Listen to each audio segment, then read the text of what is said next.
Dear students, आज हम लोग आधुनिक भारत के इतिहास में एक नया टॉपिक शुरू करने जा रहे हैं, वो है एंग्लो बंगाल रिलेशंस।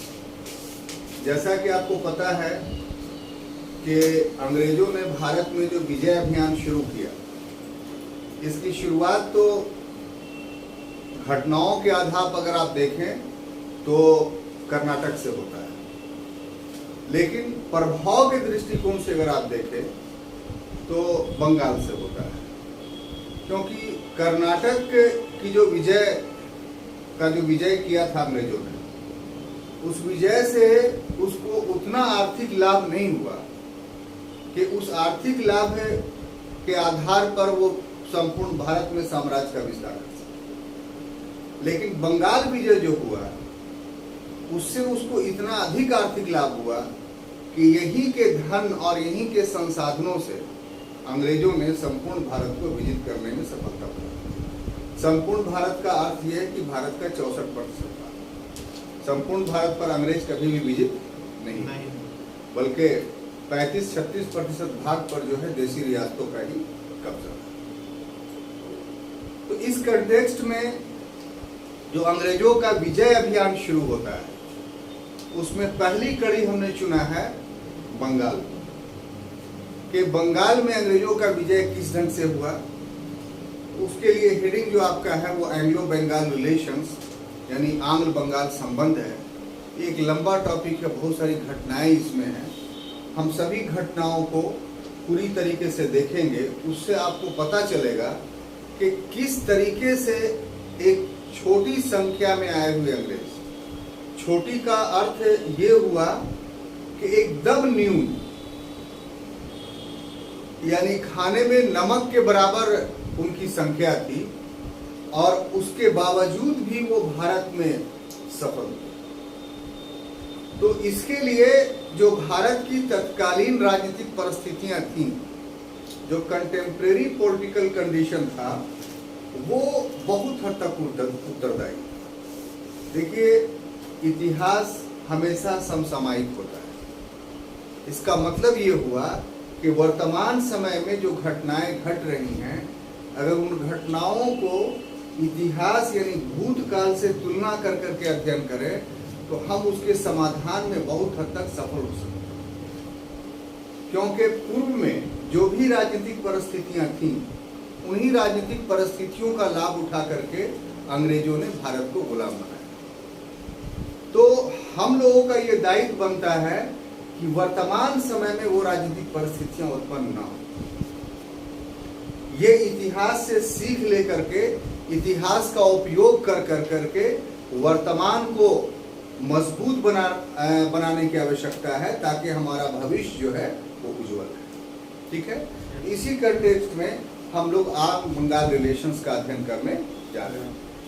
तो सबसे पहले ये देखें हम लोग कि बंगाल जो था उसकी स्थिति क्या थी, यानी बंगाल एक पॉलिटिकल यूनिट के रूप में कैसे उभरा, या बंगाल कह लीजिए उस समय के परिदृश्य में भारत में एक स्वतंत्र राजनीतिक इकाई कैसे बना, एक इंडिपेंडेंट पॉलिटिकल यूनिट कैसे बना। था तो वो दौर मुगलों का, तो क्या मुगल भारत से चले गए कि बंगाल एक अलग राज्य बन गया, एक अलग देश बन गया, ये एक अलग पॉलिटिकल यूनिट बन गया?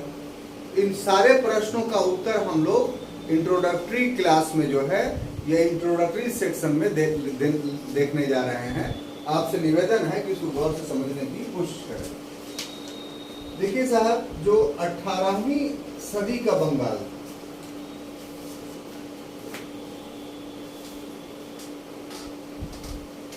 इस 18वीं सदी का जो बंगाल था,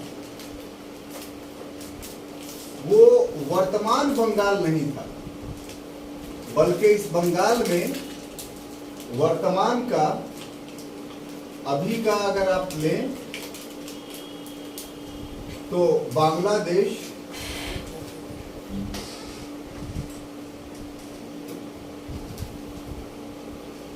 पश्चिम बंगाल,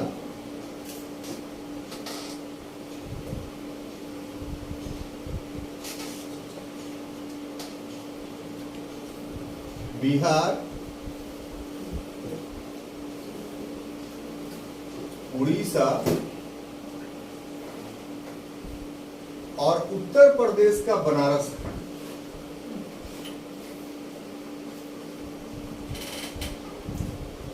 ये इतने बड़े क्षेत्र को हम लोग क्या बोलते थे?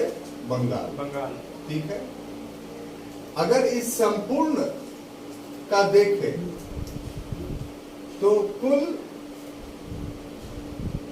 भूभाग का, जितना भारत का भूभाग था, उस भूभाग का 1/3 भाग बंगाल था। और उस समय जो कुल जनसंख्या थी, इस कुल जनसंख्या का 1/4 भाग इस क्षेत्र में रहता था।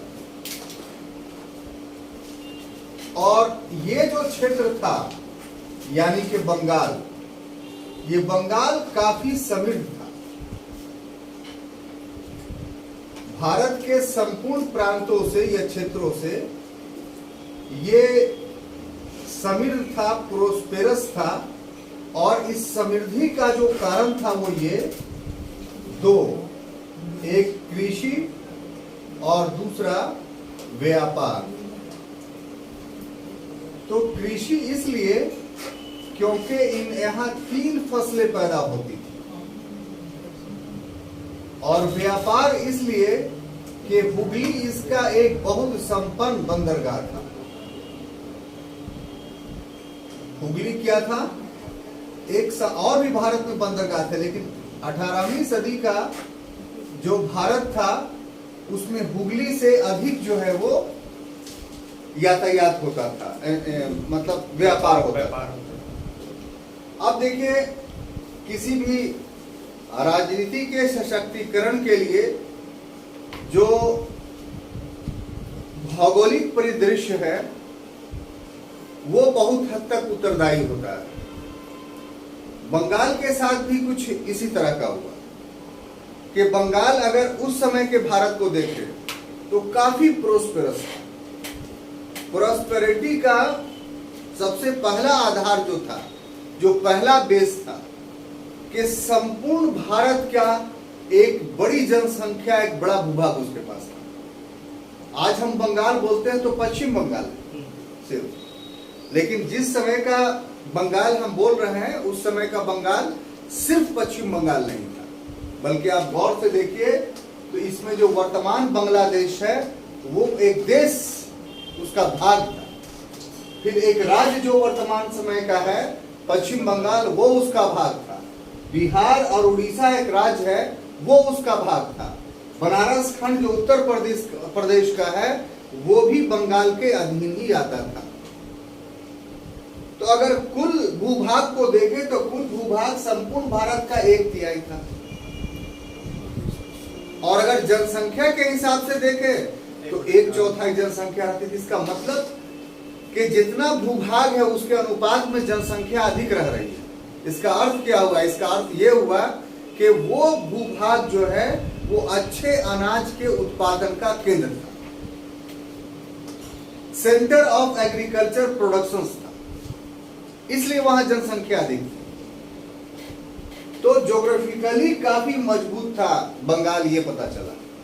और इकोनॉमिकली भी काफी समृद्ध था, प्रोस्पेरस था। उसकी इकोनॉमी के समृद्ध होने के, प्रोस्पेरस होने के पीछे क्या काउज है? 2 काउज है, एक कृषि, दूसरा व्यापार। तो जो कृषि था वो प्रोस्पेरस इसलिए था कि चूंकि वहां नदियों का, नहरों का, साथ ही साथ बरसात का, इन तीनों माध्यमों से जल की पर्याप्त उपलब्धि होती है। और डेल्टाई क्षेत्र है, इसके अलावा खादर क्षेत्र है। तो इन सभी के कारण से भूमि भी उर्वर है और उस उर्वर भूमि में पर्याप्त सिंचाई के लिए जल भी उपलब्ध है। जल के बहुत सारे स्रोत हैं वहाँ, पहले से ही नदी एक बड़ा स्रोत है, नहरें शुरू से बनी हुई हैं वहाँ। इसके अलावा वर्षा कहीं हो या ना हो, उन क्षेत्रों में वर्षा जो है वो हो जाती है। तो ऐसी परिस्थिति में 12 महीने के अंदर 4-4 महीने के ड्यूरेशन में 3 फसलें होती हैं, तीनों चावल की होती हैं। आप कल्पना कीजिए कि आपके बिहार में किसान के पास वर्ष में चावल की एक फसल होती है, उसी से वो अपनी सारी आवश्यकताओं की पूर्ति कर लेता है और कुछ बचा भी लेता है।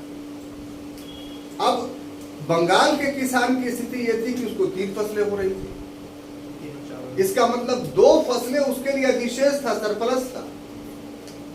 तो स्वाभाविक सी बात है कि वहां के किसान क्या होंगे, प्रोस्पेरस होंगे।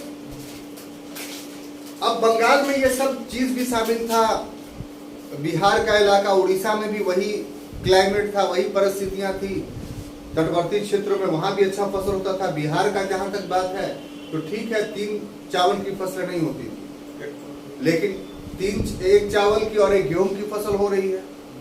इसके अलावा बीच में जायद की फसल भी होती थी। तो जो कम वर्षा वाला बंगाल का क्षेत्र था बिहार, वो भी कृषि के मामले में जो है वो संपन्न था, उसकी तुलना में थोड़ा कम था। तो कहने का अर्थ यह है कि एग्रीकल्चर के बुनियाद पे जो 3 फसलें वहां होती थी, उससे प्रॉस्पेरिटी बढ़ी। और दूसरा व्यापार, तो बंदरगाह बहुत सारे थे। जो उत्तर भारत का एक बड़ा खंड था, उसके अधिकांश व्यापार पूर्वी तट से होता था, और उसके लिए सबसे बड़ा बंदरगाह कौन था? हुगली। तो इस कारण से जो है वो बंगाल 18वीं शताब्दी में एक संपन्न था और अंग्रेजों के आकर्षण का केंद्र बना। इसी वजह से हमने पहले ही कहा आपको कि अंग्रेज अपने राजनीतिक गति की शुरुआत कर्नाटक से किया, लेकिन वहां से फ्रांसीसियों को या स्थानीय शक्तियों को पराजित करने के बावजूद भी कर्नाटका से उतना बुरा जस की प्राप्ति उन्हें नहीं हुई जिसके बुनियाद पर वो भारत में अपने साम्राज्य का निर्माण कर सके। लेकिन बंगाल एक ऐसा संपन्न प्रांत था कि जिसके कारण उसे इतना बुरा जस की प्राप्ति हुई कि इसी की आय से वो भारत के अन्य क्षेत्रों को विजित होने में सफल रहे। तो इस कारण से बंगाल काफी इंपॉर्टेंट था। तो ये तो इंट्रोडक्शन में सबसे पहले हम आपको बताया ये कि उसका भौगोलिक परिदृश्य कैसे बंगाल को एक यूनिट बनाने में सहयोगी रहा। अब इसी इंट्रोडक्टरी बातों में हम एक बात ये जोड़ना चाह रहे हैं कि आखिर बंगाल एक राजनीतिक यूनिट के रूप में 18वीं शताब्दी में कैसे उभर करके सामने आया। ठीक है, उसका जवाब ये है कि मुगल काल में, जो मुगल पीरियड है, यहाँ पर मुगल काल का समय हम आपको दे देना चाहते हैं, 1526 से लेकर के 1707, है ना। ऐसे भी आप जानते थे ये, लेकिन एक क्रम बनाने के लिए हमने ये लिख दिया। तो मुगल काल में जो बंगाल था वो मुगल प्रांत था, है ना। अच्छा, मुगल प्रांत बंगाल जो हुआ तो ऐसा नहीं कि 1526 में ही या 1530 में ही हो गया। बाबर और हुमायूं के समय में बंगाल मुगल प्रांत नहीं बना था, बल्कि यहां अफगानों का शासन था। बंगाल मुगलों के अधीन वास्तविक रूप से जो आया है वो अकबर के पीरियड में। अकबर के समय में अकबर ने खुद 1576 ईस्वी में बिहार का अभियान किया। उसके बाद दाऊद खां को पराजित किया। दाऊद नगर जो आप देखते हैं वहां का वो शासक हुआ करता था, यह भी अफगानी था। अंतिम रूप से अगर देखा जाए तो 1581 में ही पूरा क्षेत्र मुगल अधीन में आ गया। तो चाहे आप 1576 माने या 1581, अकबर के पीरियड से बंगाल पूरी तरीके से मुगल शासन के अधीन रहा। अब उसके बाद हम लोग को देखना है कि जब अकबर के पीरियड से बंगाल मुगल शासन के अधीन रहा तो कब और कैसे किन परिस्थितियों में वो एक अलग राजनीतिक इकाई बना। ठीक है, तो उसकी कहानी शुरू होती है कि बंगाल में जो है वो मुर्शिद कुली खां एक व्यक्ति उभर कर सामने आता है। हाँ, ये मुर्शिद कुली खां के बारे में ये कहा जाता है कि वास्तव में ये मुर्शिद कुली खां जो था वो दक्कन का एक ब्राह्मण था और ये मुसलमान बन गया था औरंगजेब के पीरियड में। और इसके बारे में कहा जाता है कि दक्कन में ये दूसरा टोडरमल था। क्या था? टोडरमल। ये सवाल भी आपको आता है, दूसरा टोडरमल का मतलब समझ रहे हैं? टोडरमल के बारे में जानते कि नहीं सुन रहे? देखिए, टोडरमल के ठीक है, आपने कहा अकबर का दरबारी था, लेकिन इसमें एक चीज और जोड़ लीजिए, अपने ज्ञान में वृद्धि कर लीजिए कि टोडरमल सिर्फ अकबर का ही दरबारी नहीं था। टोडरमल एक अच्छा भूराजस्व ज्ञाता था, लैंड रेवेन्यू का जानकार था वो, और वो शेर शाह का भी वित्त मंत्री था। बहुत कम लोग जानते हैं। तो शेर शाह ने भूराजस्व के क्षेत्र में जो नवीन प्रयोग किए, यह एक ऐतिहासिक परिवर्तन किया भारत के भूराजस्व के क्षेत्र में, तो उसमें उसके अपने प्रयास तो थे, इसमें कोई दो राय नहीं। अपने प्रयास हम इसलिए कहेंगे कि जब वो शासक भारत का नहीं बना था, तो अपने जीवन का 18 वर्ष खवासपुर, सासाराम और टांडा की जागीर की जो देखभाल कर रहा था अपने पिता के स्थान पर, तो उसने अपने व्यक्तिगत प्रयास से भूराजस्व के क्षेत्र में नवीन प्रयोग किया। अब जब शासक बना तो टोडरमल के माध्यम से वही नवीन प्रयोग जो था वो संपूर्ण भारत में लागू हो गया। बात समझ में आ रही है? तो इसका अर्थ यह हुआ कि टोडरमल शेर शाह के भूराजस्व व्यवस्था की सफलता के लिए भी उत्तरदायी है, और उसी के कारण से जब अकबर भारत का सम्राट बना, तो चूंकि ये भारतीय भूराजस्व व्यवस्था का विशेषज्ञ था, स्पेशलिस्ट था, इसीलिए अकबर ने टोडरमल को अपने नवरत्नों में शामिल कर दिया। और फिर खास तौर से उत्तर भारत में बंगाल को छोड़ कर करके एक व्यवस्थित भूराजस्व व्यवस्था उन्होंने विकसित करने में सफलता प्राप्त।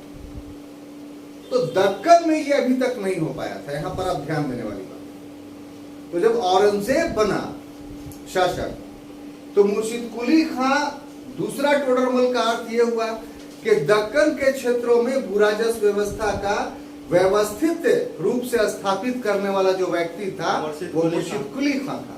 इसीलिए उसको दक्कन का टोडरमल या दूसरा टोडरमल आप कह सकते हैं। ठीक है, हम एक और उपमा दे सकते हैं कि दक्कन का टोडरमल। बात समझ में आई? अब देखिए कि ये काफी जो था वो युग था। तो औरंगजेब ने क्या किया कि इस मुर्शिद कुली खां को 1700 ईस्वी में, कब? 1700 ईस्वी में बंगाल का दीवान बना दिया। बंगाल का दीवान बना।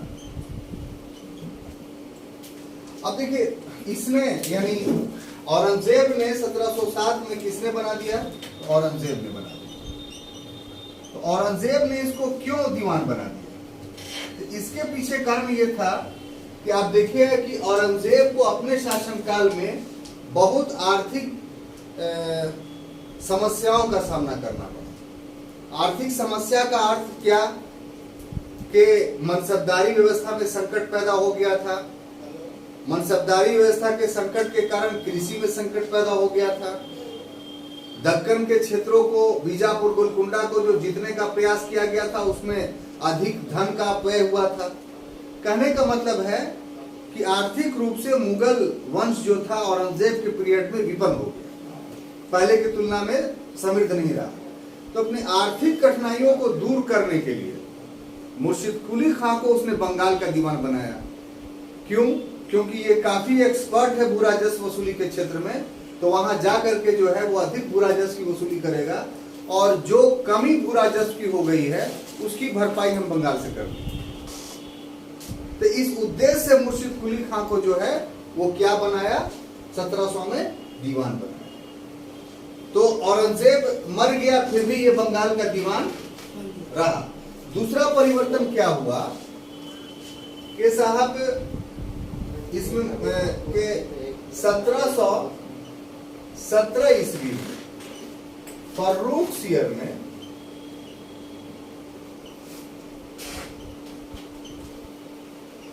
इसे यानी किसे मुर्शिद कुली खान को सूबेदार बना दिया। तो इस तरीके से जो मुर्शिद कुली खां था,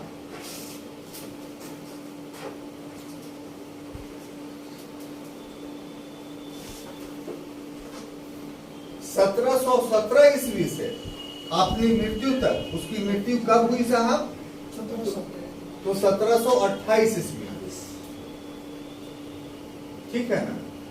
इस पीरियड तक वो उसकी स्थिति बंगाल में क्या रही, ये आपको गौर करना होगा। तो उसकी स्थिति ये रही कि मुगल प्रभुता मानता रहा, मुगल प्रभुता मानता रहा और प्लस वार्षिक नजराना भी देता रहा। वार्षिक नजराना देना इस बात का प्रमाण था कि हम आपके अधीन हैं, देता रहा, परंतु स्वतंत्र शासक की तरह व्यवहार किया। कैसा? स्वतंत्र शासक के समान व्यवहार किया।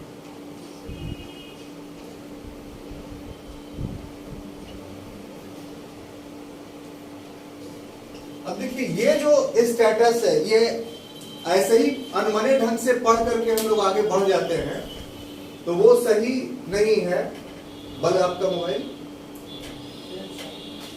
बल्कि शासक से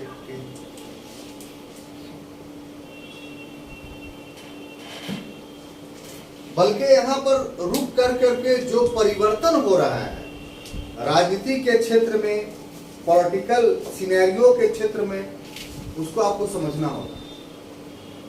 औरंगजेब ने मुर्शिद कुली खां को दीवान बनाया, यानी सोवरेन शक्ति कौन रहा? तो औरंगजेब। 1717 में क्या हुआ? तो जो फर्रुखसियर मुगल सम्राट था, उसने सूबेदार बना दिया। अब मुर्शिद कुली खान तो बनाया फर्रुखसियर ने, इसका मतलब सोवरेनिटी कहां निवास कर रही थी? फर्रुखसियर में। तो इसका अर्थ क्या हुआ?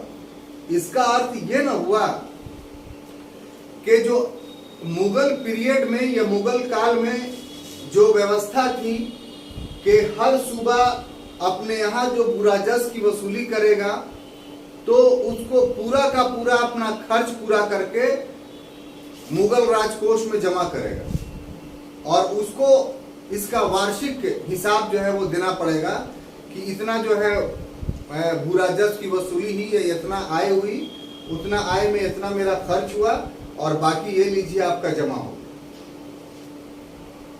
तो प्रभुता का निर्धारण इस प्रक्रिया के तहत होना चाहिए था। अगर ये प्रोसेस बुराजस के क्षेत्र में रहेगा, तभी आप कहिएगा ना कि मुगल संप्रभु हैं और बंगाल उसका एक प्रांत है। लेकिन यहां पर परिवर्तन हो रहा है।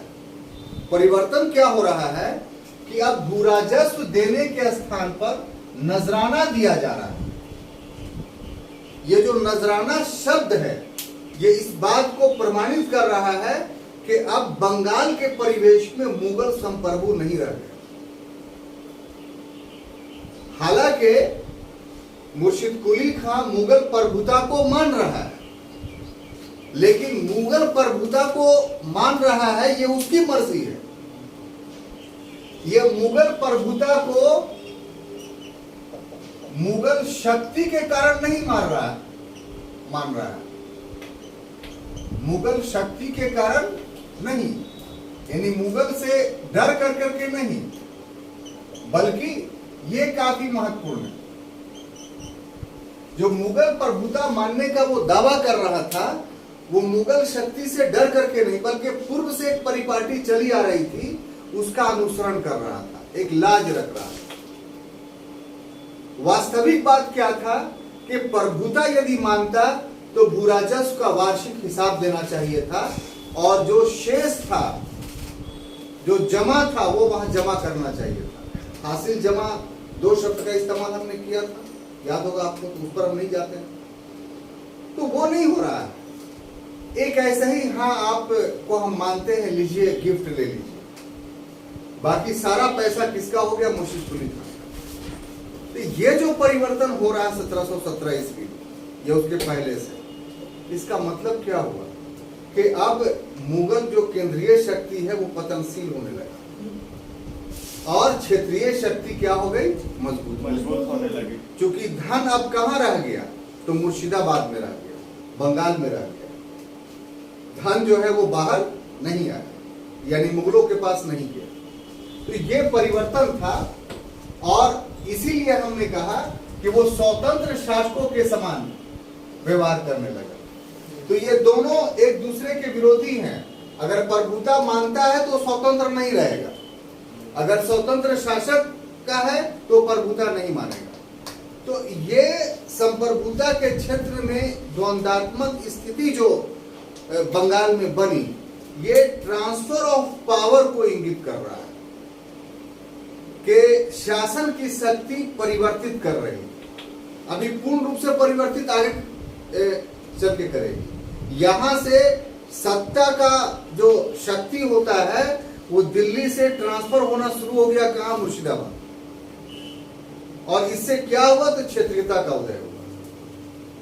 जिन मुगलों ने भारत को एक एकीकृत राष्ट्र के रूप में संगठित किया था, एक कन्फेडरेशन किया था, वो अब टूटने लगा। अब क्षेत्रीयता का उदय होने लगा, क्षेत्रीय शक्तियां उदित होने लगी। तो हम आपको दिखाना चाहते हैं कि क्षेत्रीय शक्तियां एक बैग उदित नहीं हो गई। अगर इस वक्त फर्रुख शेर काफी शक्तिशाली रहता तो इस शर्त को कबूल नहीं करता। क्या करता? ट्रांसफर ऑफ सूबेदार कर देता वो, क्योंकि मुगलों की शक्ति का तो आधार यही था कि कोई भी सूबेदार 3 साल से अधिक नहीं रह सकता है। तो यहाँ तो आप देख रहे हैं कि 1717 से रहा तो 1728 तक मृत्यु तक रहा। उसके पहले वो दीवान रहा। इसका मतलब है कि इसको पद से हटाने की शक्ति जो है मुगलों में नहीं रही। तो मुगलों में कमी आई। इस कमी का लाभ जो है किसने उठाया? तो उसके क्षेत्रीय सत्रकों ने उठाया। तो बंगाल एक अलग सूबे के रूप में पहचान बनाने में सफल इसलिए हुआ कि मुर्शिद कुली खान काफी योग्य था और उस समय के मुगल शासक काफी अयोग्य थे। अयोग्यता और योग्यता के कारण जो है वो बंगाल जो है एक प्रांत के रूप में डेवलप होने में सफल रहा। बात समझ में आई? अब देखिए साहब कि यही नहीं, जब ये हो गया तो मुर्शिद कुली खान के समय में तो एक दूसरी घटना घटी, और ये कि 1719 ईस्वी में उड़ीसा भी इसके अधीन कर दिया गया। किसके? मुर्शिद कुली खान। अभी बिहार अधीन नहीं हुआ है। हमने जो ये दिखाया आपको कैसे कैसे बंगाल के अधीन हो रहा है वो देखिए। मुगलों के समय में उड़ीसा एक अलग प्रांत था, ठीक है। अब 1719 में उड़ीसा किसके अधीन चला जाता है? मुर्शिद कुली खान, बंगाल के अधीन। इसका मतलब क्या है कि मुगल भी कमजोर और उड़ीसा भी कमजोर, तब ना बंगाल ले लिया उसको, और बंगाल मजबूत, इसका सत्ता का हस्तांतरण हो रहा है।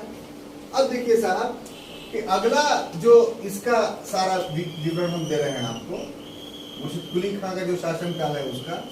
दूसरा ये हुआ कि भूराजस्व के क्षेत्र में, उड़ीसा प्रांत न था सर उस समय मुगल के। हाँ, तब क्षेत्र में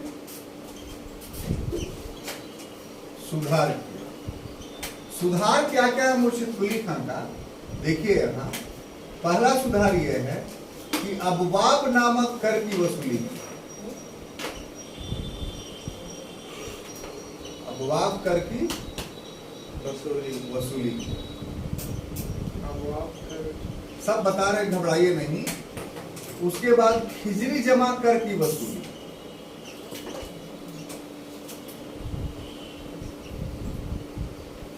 कर की वसूली। ठीक है ना साहब? यस उसके बाद भूमि में या भूराजस्व वसूली में कह लीजिए भूराजस्व वसूली में इजारेदारी पर था।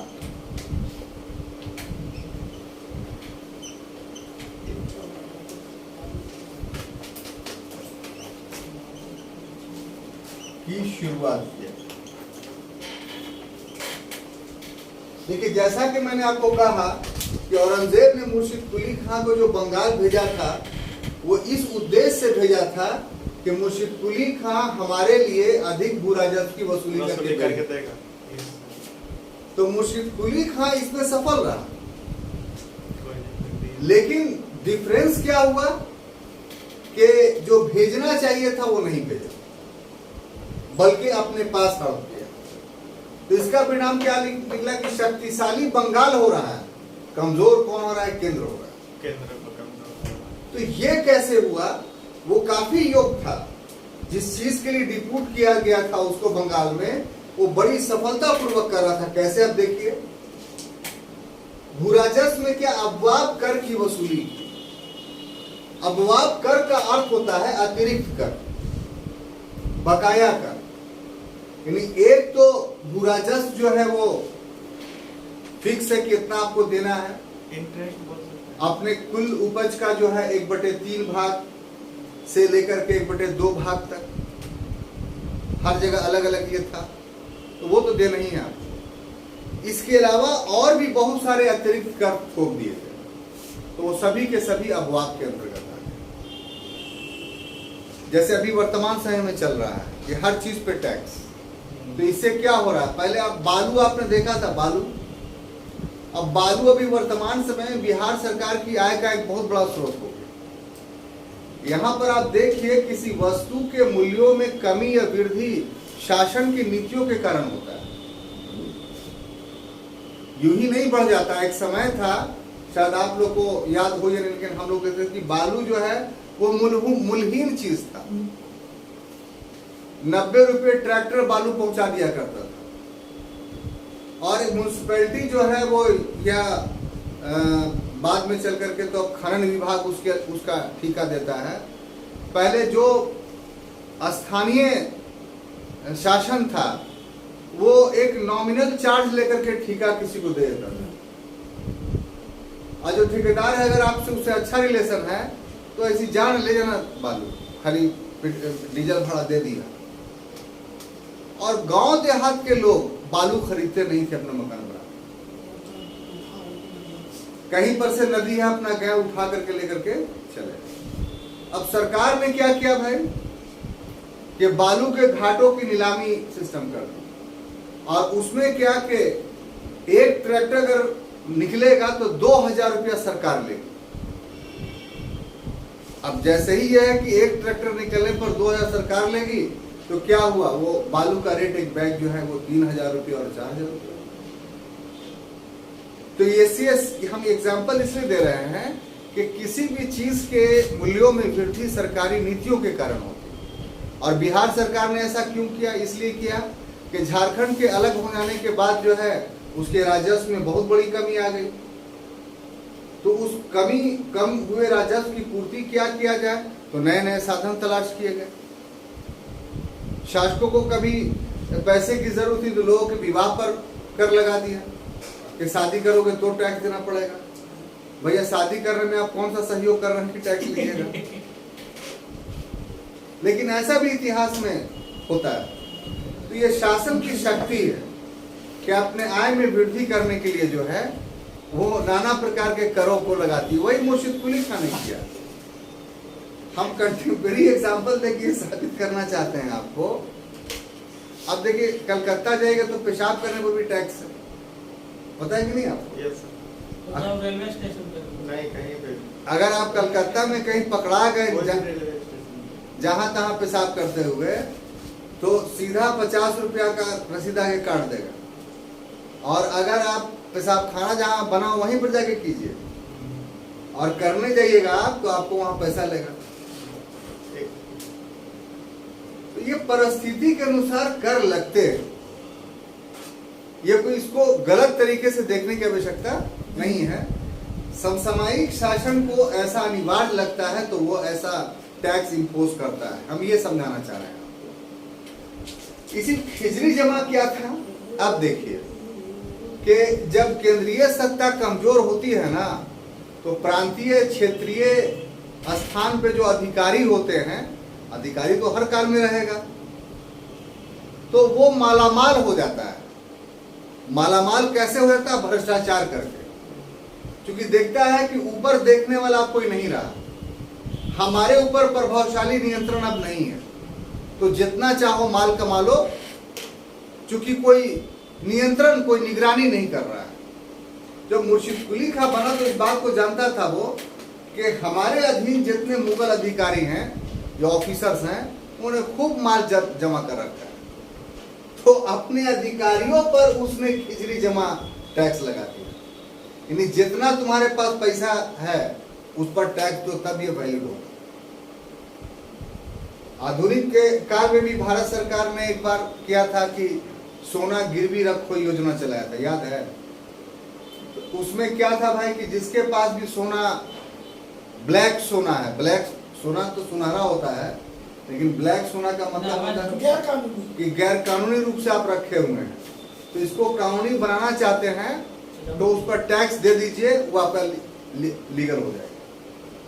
तो आज के समय में जो अवैध सोना आपके घर में रखा हुआ था, उस पर एक प्रोग्राम के तहत सरकार ने बनाया कि वो आप टैक्स दे दीजिएगा तो वो ब्लैक मनी, व्हाइट मनी बन जाएगा। तो खिजरी जमा भी मुर्शिद कुली खां के द्वारा लगाया गया ऐसा ही टैक्स था कि तत्कालीन अफसरों पर जो है वो उनके पास जो काली कमाई थी उसको अगर सफेद करना है, वैध करना है, तो आप खिजरी जमा टैक्स दे दीजिए तो वैध हो जाएगा। तो इस तरीके से अबवाब और खिजरी जमा से उसने जो है वो अच्छा खासा धन कमाया। अब उसके बाद भूराजस्व की वसूली में उसने इजारेदारी प्रथा को लागू कर दिया। उसने देखा कि ऐसे नहीं होगा, हम कितना हिसाब किताब लेंगे, सब बेईमान हो गया, हजम कर जाएगा। तो उसने उन्हीं लोगों को इजारे पर, जहां से वो टैक्स कलेक्ट करता था, तो बोला कि देखो कलेक्टर तुम ही रहोगे, संग्रहिता तुम ही रहोगे, फर्क ये है कि हमसे सेटलमेंट कर लो कि इतनी भूमि पर हमको इतना राजस्व चाहिए, अगर तुम दोगे तो ठीक है, नहीं तुम दूसरा को दे देते। तो उससे क्या बेनिफिट हुआ कि बंगाल की नवाब की आय जो है निश्चित हो गई, अब घाटा होने का संभावना नहीं रहा। तो ये तो नवाब के लिए ठीक था, लेकिन जो मुगल अमीर वर्ग था या वहां जो मुगल अधिकारी थे, उनके खिलाफ, इसके खिलाफ जो है प्रतिक्रिया हुई। क्या हुई? प्रतिक्रिया हुई। और प्रतिक्रिया में 3 विद्रोह हुए।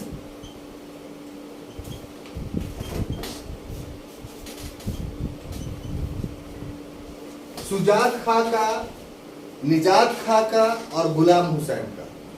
ये तीनों नाम जो है लिखा हुआ अमर के लिख देते हैं। पहला नाम क्या है? 3 नाम है ना, उसके पहले सुजात खां और निजात खां से पहले क्या है? गुलाब सिंह। देखिए, सीताराम राय, हाँ सीताराम राय, उदय नारायण और गुलाम मोहम्मद। हाँ सीता राम राय, उदय नारायण और गुलाम। कास्टम विष्णु किया था, 3 में। हाँ, उदय नारायण और गुलाम मोहम्मद, ये मिल करके विद्रोह किया था प्रथम बार। दूसरा सुजात खान ने विद्रोह किया था, और तीसरा जो है निजात खान ने विद्रोह किया। ये जो तीनों विद्रोह हुए, इन तीनों विद्रोहों का दमन कर दिया मुर्शिद कुली खान। इसलिए उसके जो भूराजस्व व्यवस्था थे वो सफल हो गए मुर्शिद कुली खान के। बात समझ आ रही है? हाँ सर। जो उसके भूराजस्व व्यवस्था थे उसमें कोई कमी नहीं रही और वो सफलतापूर्वक हुआ। तो इस तरीके से यहाँ पर देखिए मुर्शिद कुली खान को इनलार्ज करके क्यों पढ़ा रहे हैं कि इतिहास सिर्फ घटनाओं को याद कर लेने का नाम नहीं है। बात समझिए, अगर सिर्फ घटनाओं को आप याद करते हैं तो ये आप एक प्रकार से विवरणिका तैयार कर रहे होते हैं, इतिहास नहीं पढ़ रहे होते। इतिहास में दो चीजें हैं, एक तो घटना है और दूसरी उसकी व्याख्या है। तो घटना के साथ साथ यदि व्याख्या को भी आप पढ़े और समझे या सुने तो इतिहास का सर्वांगीण या संपूर्ण अध्ययन माना जाता है। वो बात समझ में आ रही कि नहीं? अब यहां पर इतना समझने के बाद तथ्य है, फैक्ट्स है, जिसको हम लोग ऐतिहासिक तथ्य बोलते हैं। अब इस तथ्य की व्याख्या हो रही है कि आप देखिए कि मुर्शिद कुली खान के समय में हुआ क्या। तो पूरी तरीके से पॉलिटिकल पावर जो दिल्ली में सेंट्रलाइज था वो बंगाल के लिए मुर्शिदाबाद में ट्रांसफर हो गया। इसी के समय में एक घटना और घटी कि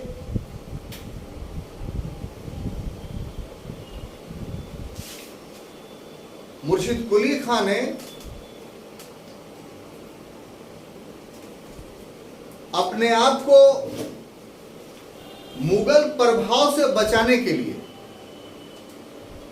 राजधानी पहले ढाका थी बंगाल की, उसको ट्रांसफर करके मुर्शिदाबाद ले आया।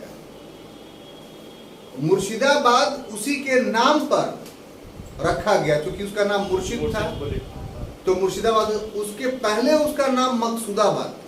मकसूदाबाद अभी के समय में आप देखिए जो रूट है मुर्शिदाबाद का, तो जैसे आप ढाका से चलिए दिल्ली के लिए तो उस रूट में नहीं मिलेगा आपको। जो मेन रूट था बंगाल को जोड़ने वाला उस पर मुर्शिदाबाद नहीं था। तो जानबूझ करके बंगाल के इंटीरियर इलाके में जो है अपना ले गया क्या, राजधानी, ताकि हम सुरक्षित रहें, हम पर किसी प्रकार का कोई आक्रमण न हो, और यदि आक्रमण हो तो हमको सूचना पहले मिल जाए और हम उसका प्रतिकार कर सकें।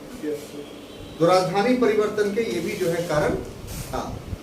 तो इस तरीके से मुर्शिद कुली खान के प्रयत्नों से बंगाल एक यूनिट के रूप में, एक इकाई के रूप में बनने में सफल रहा।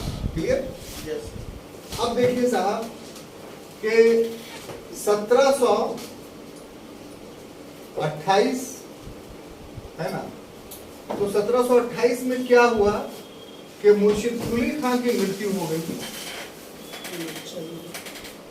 मुर्शिद कुली खान की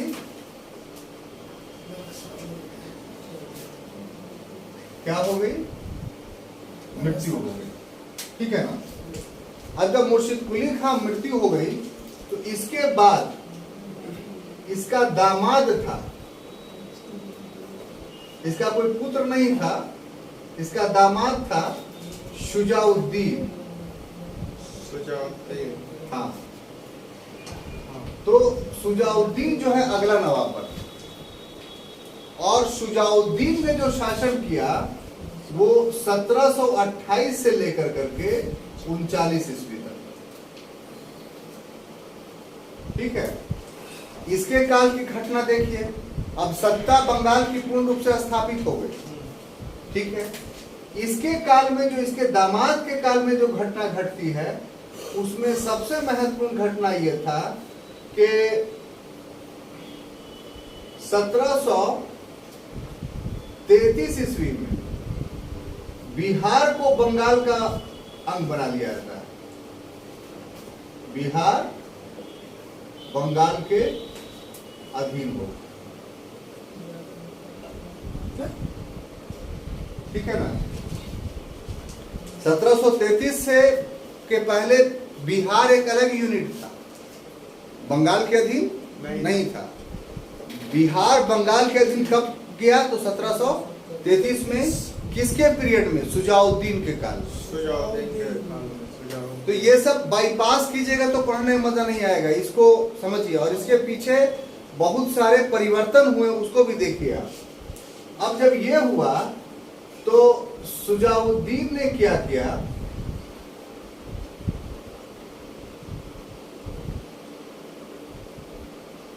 अलीवर्दी खां को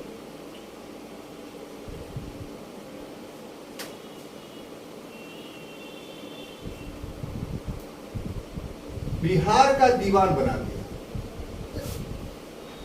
बिहार का दीवान।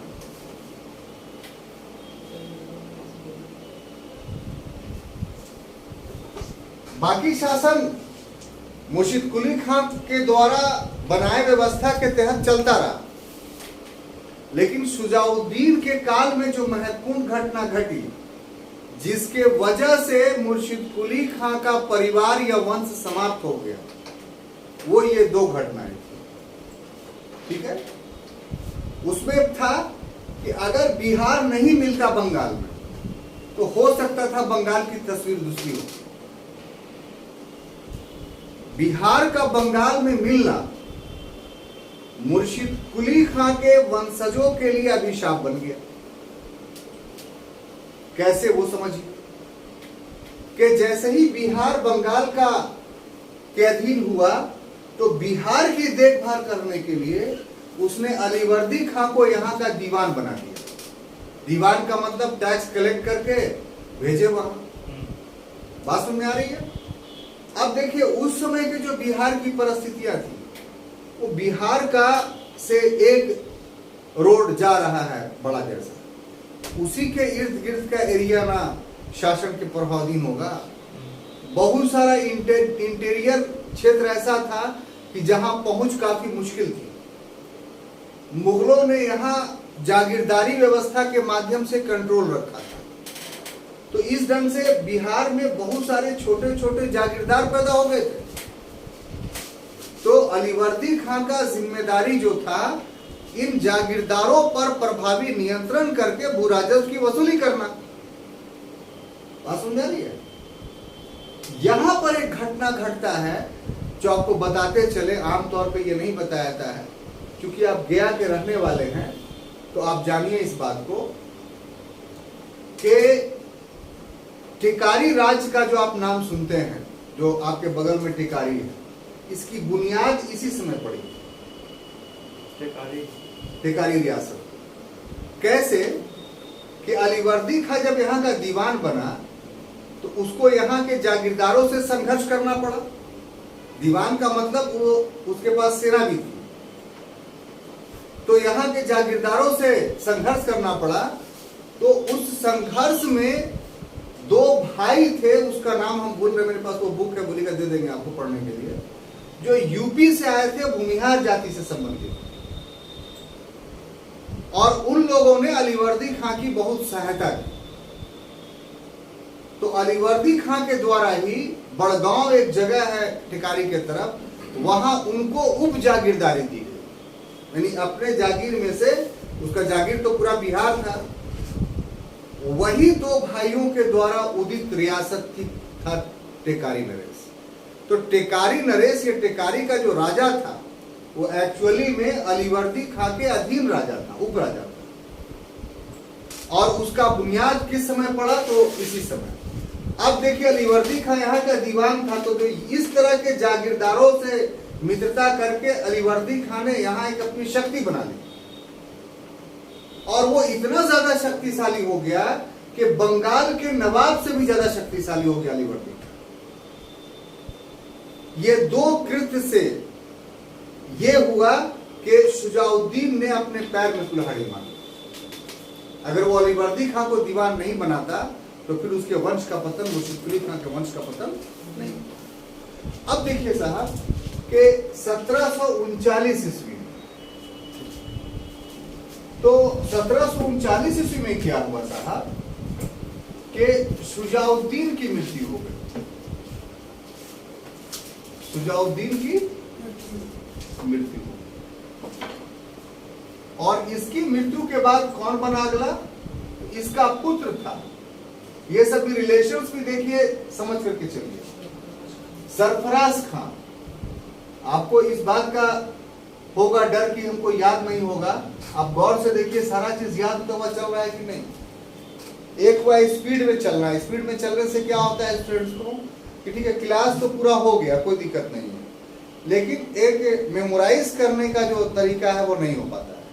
अब देखिए, सरफराज खां का पीरियड आप देखिए तो 1739 से 40, यानी एक ही साल रहा। क्यों रहा ये कि इस सरफराज खां को, अभी अलीवर्दी खां के बारे में जो बात हमने बताई, इसमें एक सेंटेंस इस्तेमाल किया कि उसने स्वयं को जो है बंगाल के नवाब से भी बिहार में ज्यादा शक्तिशाली कर लिया। कैसे? तो यहाँ के स्थानीय जागीरदारों के सहयोग से। और जागीरदार में जो सहयोगी उसके थे वो भूमिहार जाति के थे। ये हम आपको बुक दे सकते हैं, आप पढ़िएगा तो आपको समझ में आ जाएगा। अब इनके सहयोग से एक युद्ध होता है जिसको बोलते हैं घिरिया का युद्ध। ये एग्जाम में पूछता है, एक छोटा युद्ध है लेकिन बिहार के लिए, बंगाल के लिए परिवर्तनकारी बिंदु है। तो घिरिया का युद्ध 1940 में, बिहार में एक जगह है घिरिया, वहां हुआ। इस घिरिया के युद्ध में क्या हुआ कि सरफराज खां की हत्या हो गई। सरफराज खां क्या हुआ? मारा गया। अब हुआ ना, आप ये समझ गए ना कि यहां तक आते आते मुर्शिद कुली खां का वंश समाप्त हो गया, क्योंकि अलीवर्दी खां तो दूसरे वंश का था। अब इसके बाद अगला जो शासक बनता है वो कौन बनता है? अलीवर्दी। अलीवर्दी। और ये कब से कब तक रहता है? तो 1740 से लेकर के 1756 ईस्वी। ठीक है। जो हम लोग यहां पढ़े हैं किसके बारे में? मुर्शिद कुली खां के बारे में, कि मुगल प्रभुता जो है ट्रांसफर हो रही थी। द्वंद्व था कि आखिर मुगल सम्राट संप्रभु है या फिर बंगाल का नवाब। तो ये फैसला मुर्शिद कुली खां के समय में हो गया। कैसे हो गया कि मुर्शिद कुली खां, अलीवर्दी खां के समय, अलीवर्दी खां के समय में जो है वो बंगाल पर मराठों का आक्रमण होता है। मराठों का आक्रमण, और इस आक्रमण में वो मुगल सम्राट से सहायता की याचना करता है। उस समय जो मुगल सम्राट था, इसके पीरियड में वो अहमद शाह था, लेकिन वो तो शक्तिहीन था। अहमद शाह के बारे में पूर्व में पढ़ चुके हैं कि उसी के समय में अपने बॉडीगार्ड का या लाल किले के अंदर के खर्च को चलाने के लिए अहमद शाह को अपने घर के पुराने बर्तन बेचने पड़े। तो वो फौज कहां से बंगाल में भेजता? तो नहीं भेज पाया। अब जब नहीं भेज पाया तो मराठों के आक्रमण का सामना उसने कैसे किया? तो सामना ऐसे किया कि 1751 में समझौता कर लिया। किससे? रघु जी से। रघु जी मराठा सरदार थे, मराठा पेशवा आक्रमण नहीं कर रहा था। क्या कि उड़ीसा उसको दे दिया अलीवर्दी खान ने, और प्रति वर्ष 12 लाख रुपया देने का वादा कर दिया।